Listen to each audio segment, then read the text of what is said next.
And it's also a bridge to the next speaker, who is from Södra Skogsägarna. Södra Skogsägarna is impressive. I think you'll get to learn that later, because it's thousands of owners of forestry that get together and organize this in a sustainable and forward-thinking way, and are very much moving into what we're discussing this afternoon, the sustainable energy of the future, where the forestry is not just hundreds of trees, but hundreds of different solutions to the problems we've been discussing all day and yesterday.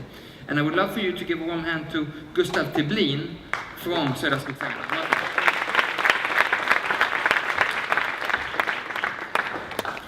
Thank you very much, Matthias, and thank you very much for having me here. It's really a pleasure. I'm back on my home ground now. Taking the taxi here, I passed Sparta, and that's where I used to gate crash when I was a teenager on all the rock concerts. I never had money for the ticket, but some way I managed to slip in there. I'm going to speak about sustainable forestry, and I'm going to speak about that in an energy sensitive way. Because active, sustainable forestry really, along with forest industry, really plays a central role in addressing some of the most pressing issues that we're facing today. I'm talking about the CO2 issue, and I'm talking about transportation fuels and how to get them on fossil. First of all, a few words on Södra. It's a cooperative, not with only a couple of thousand, but 50,000 private forest farmers in southern part of Sweden, 50,000. So on one hand, it's a very down-to-earth cooperation and cooperative. On the other hand, it has the other foot firmly placed right in the middle of the global forest products market. So it's quite a span. This company is a leading producer of pulp, softwood pulp, both textile and paper. We're a European actor in building materials and some wood, and we're a Swedish player in all sorts of sustainable energy. And focusing in on the energy side of business, this is what we do. To start with, we handle 15 million cubic meters of wood. The pilot you see behind this man is roughly 300, so 15 million cubic meters. Now, if we translate that into energy terms, that corresponds to 30 terawatt hours, if we were only to take out the energy. Of course, we don't do that, but actually, energy is the biggest product that we do. So of those 30 terawatt hours, 17 of those are actually turned into energy in different sizes, forms, and shapes. Most of that energy we use for our own processes. 12 of them we use for our own processes. We are a process industry that is more than 100% self-sufficient in energy, and that's all sustainable energy.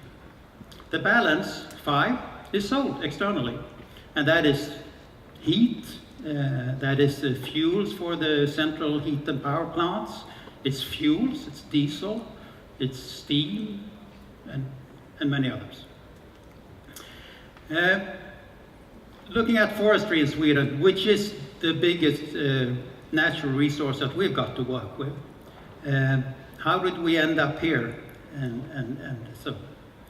This slide illustrates the forest coverage in Europe today. As you can see, we got excellent forest coverage in the Nordics, northern Russia, and rather contrary, not so good situation in the rest of Europe. Did it always look like this? Of course not. Before man, the coverage was perhaps 70–80% in the whole of Europe. And man arrived, and as in many places where we can see today too, the forest land is pushed back because the land needs to be agriculture in order to get food. That was the situation in Sweden too. And actually in the mid-1800s, the situation was so bad in Sweden that government put together an investigation. And then investigation, this was 1855, and it's really amusing, sharing their conclusions. They were two. the forest situation was so bad that there was a threat of future lack of timber in Sweden. And this is 1855, it's 150 years ago. And the other conclusion is that the situation is so bad that we might face future climate effects. 1855. It's difficult to imagine when you see the slide that that was the situation.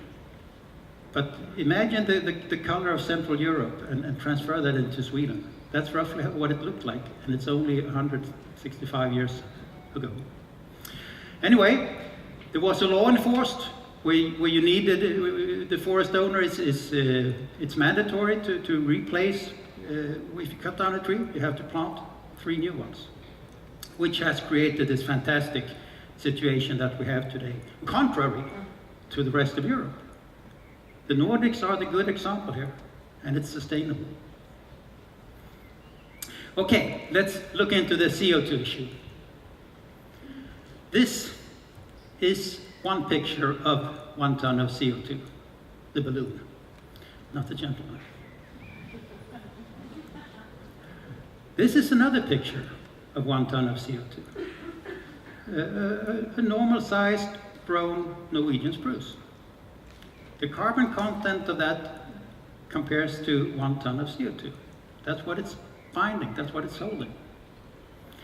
When it comes to forestry and CO2, we are talking very big effects, and I want to illustrate that.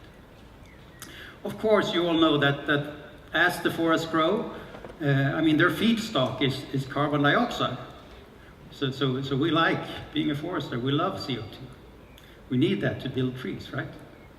Actually, the forest growth in Sweden every year reduces the CO2 content in the atmosphere with this much. In numbers, it's roughly 145 million tons. Every year again, there is an outtake of wood corresponding to this amount, and a balance that is left in the forest of CO2. These magnitudes should be compared with the emissions that we have in Sweden. And that's this big. So Sweden is a CO2 positive country. We actually bind 3 times as much as we emit. And this is thanks to very well kept and managed forests. And not only that, but the wood that we take out, that is used for producing sustainable products, which can be used to replace other more complicated, CO2 complicated products. And I'd like to give 3 examples of that. We go back to our Norwegian spruce. That can be used to produce transportation fuels. In doing that, we actually, the effect in CO2 terms, we reduce, so to speak, the CO2 emission with 500 kilograms for every cubic meter of wood that we turn into transportation fuel. Fantastic. We can also use that spruce to produce fabrics, and then the effect is almost twice as big. Or we can use it to substitute concrete, and the effect is almost 3 times as big. Okay, so the solution for the CO2 issue, the forestry way, it's simple and straightforward. Plant more trees and use more wood. Now let's go over to the transportation fuels. Sweden is in a very favorable situation energy-wise, with a big portion of renewables in the energy mix that we've got. But we have a substantial problem in the transportation fuels. This slide is from 2014, and at that time, the green part of the transportation fuels in Sweden was roughly 10%. An excellent figure. And today it's even better, it's perhaps 15%, way ahead of the 2020 target. But the bad news is that there is still the 80–85% to take care of. Now we have a political debate on whether to take that out until 2030 or 2050. Matthias has a lot of work in that context, I know. And there's a lot of work and thought put into it. For me, they seem to agree that there is no one solution to that challenge. And most people also seem to agree that Swedish forestry and forest industry probably and should play one role in this. And that challenge has actually just the other week been taken up by some of the leading representatives of the Swedish forestry and agricultural business. They published an article saying that we accept the challenge to redirect the Swedish transportation fleet. I'll read it aloud for you. The green industry in Sweden wants to participate in redirecting the Swedish transportation fleet by 2030. That's in 13 and a half years. This will require climate policy decisions on long-term instruments and a clear growth target for agriculture and forestry in Sweden. On the top right, you actually find Lena Ek, the chairman of Södra, and some of her colleagues. Södra is also proud part owner of Sunpine, a company who produce roughly 100 million liters of diesel coming from wood every year. That is 2% of the consumption in Sweden.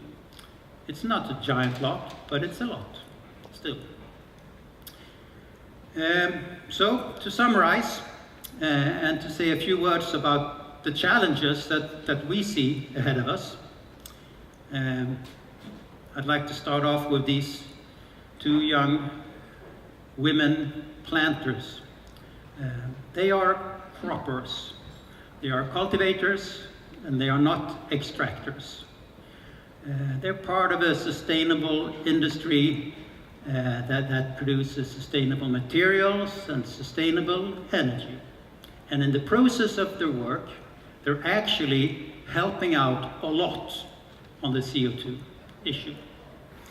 At the same time, in our country, they are the backbone of the whole rural economy. Moving ahead, they and their families are facing a couple of challenges. And first of all, they're part of a competitive market. So they need to be competitive. Without competitive power, there will be no active forestry in our country, and there will be none of those good products that we can use to help out our situation. Another, or two other challenges really are more sociological. First of all, the urbanization, which is very strong. People are leaving the land, rural areas, and moving into the cities. And country people are becoming a minority everywhere in the Western world. And this creates problem with communication.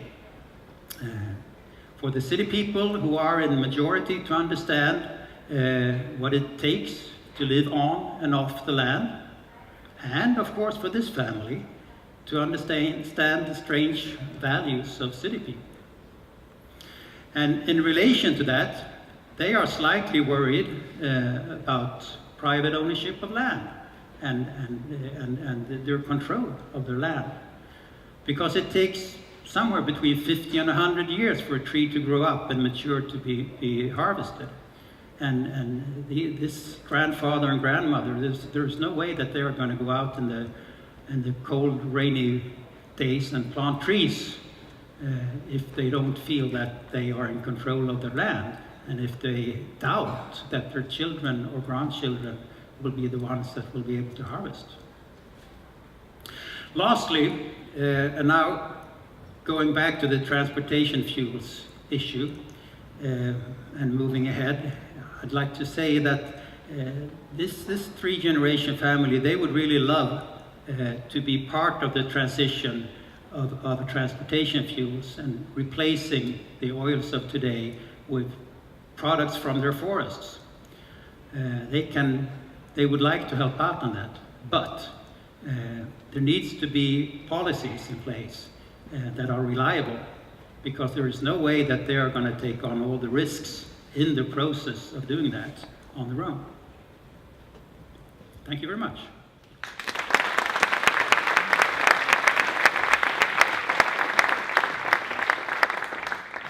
Thank you very much, Gustav. It's both inspiring and also a little bit scary, right? There's a lot of change coming and perhaps we don't know quite how to control it. If there's people sitting out here, so apart from all these people having very big and important jobs in their professional lives, they're also just normal consumers. All of us are in our private lives. Is there anything that people here can do as consumers? Yes, build houses with wood. That's an excellent thing. Okay, well, that's a very concrete and specific tip. Thank you, Gustav, for that.